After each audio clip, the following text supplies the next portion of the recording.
Book of the Week, How to Solve Our Human Problems by Geshe Kelsang Gyatso. Hi, welcome everybody. It's Jason Barlow, RMT. I'm here today as your therapist and as your coach to help you transform your stress, tension, and pain into health, happiness, and vitality. If you've been listening in for some time with me, you'll probably notice I seem to center quite a lot around the mind, the emotions, the mind, body, and spirituality and connections that we have.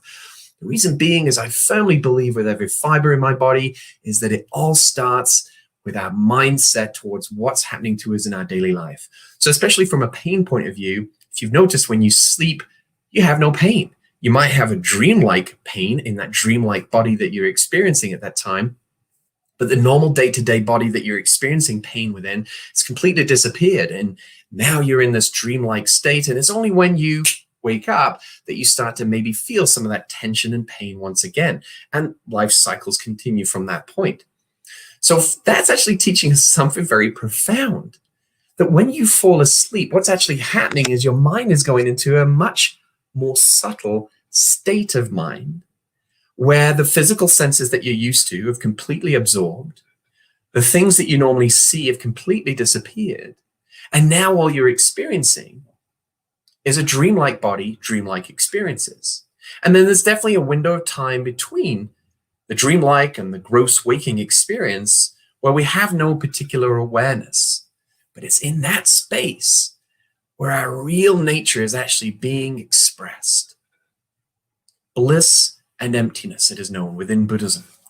Now, this book that I'm sharing with you today helps you navigate toward that state of mind, even on a gross waking state of mind. But you're actually now abiding within this beautiful state of mind that wishes for others to be happy, and that naturally you are happy without any effort.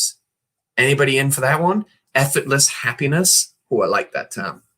So this particular book, How to Solve Our Human Problems, this was written by my teacher, Geshe Kelsang Gyatso, a Tibetan monk that came to the UK back in 1977 and actually started teaching in Tibetan, and nobody could understand him. So eventually he learned language, he had some translators, and now if you go onto a website, kadampa.org, you'll see how Buddhism in the West has truly expanded due to the great efforts of Geshe Kelsang Gyatso. Has a number of books, and I'll periodically be throwing them in as recommended books of the week for you. This particular one, though, is centering in on the mind of anger and its opponent, the mind of patient acceptance. So patience is a mind that welcomes wholeheartedly whatever arises, having given up the idea that things should be different. Could you imagine being in that space of mind all the time? Your mind is just naturally peaceful and patient, regardless of what's happening. Now, we shouldn't misunderstand this. We have to have wisdom with it, because we can misunderstand and think, well, I'll be patient and I'll just let them walk all over me. That's not the type of patience we're talking about. That's just almost passiveness as opposed to patience. So you've got to couple this mind of patience with a mind of wisdom, and the two together help you deal with those daily problems that you may be encountering. And if you're not, just wait, because they're coming. And that's why it's called human problems. Human problems in the sense of our problems that we keep believing are coming from outside are actually coming from within the space of our mind and nowhere else.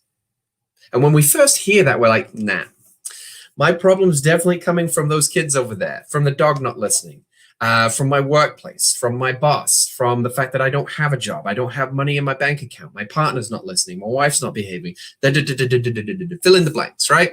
Whatever list you've got going on, you're probably barraging at the screen right now as I give you some ideas. Those are human problems, and those are problems that are somewhat outside of our control, somewhat. And the reason why I say somewhat is that actually the real problem that we've got going on is our response to those outer problems, because outer problems are never going to end. They're relentless and unending.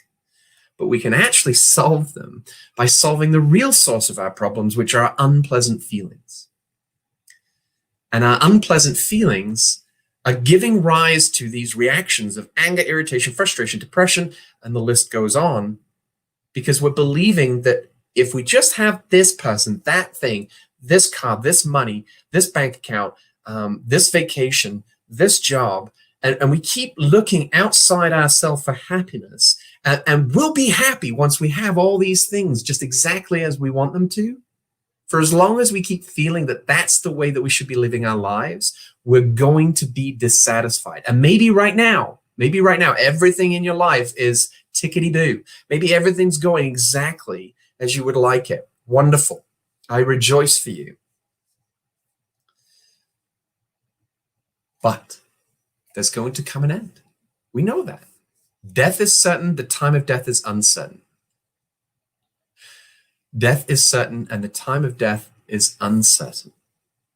We believe that we're going to live a long life, and I wish everybody to have a long life, a long, healthy, happy life. But we have to face the reality that we have no idea when our time may come. So why not use this opportunity of time right now to really solve your human problem and dive deeper into understanding your mind?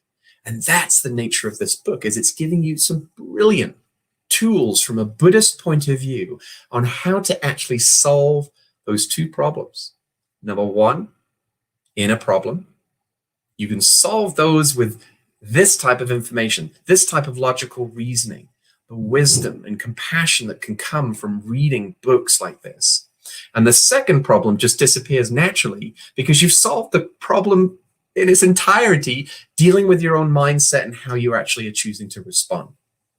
So we'll have a very different view. That second problem, of which there's usually a long list, we no longer will even call a problem.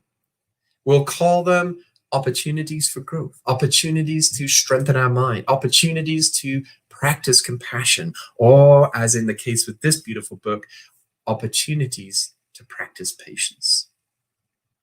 So thank you for joining me today. Remember, this book of the week is How to Solve Our Human Problems by Geshe Kelsang Gyatso. In the description below, I've given you the website where you can go find this book. You may even be able to find it on Amazon.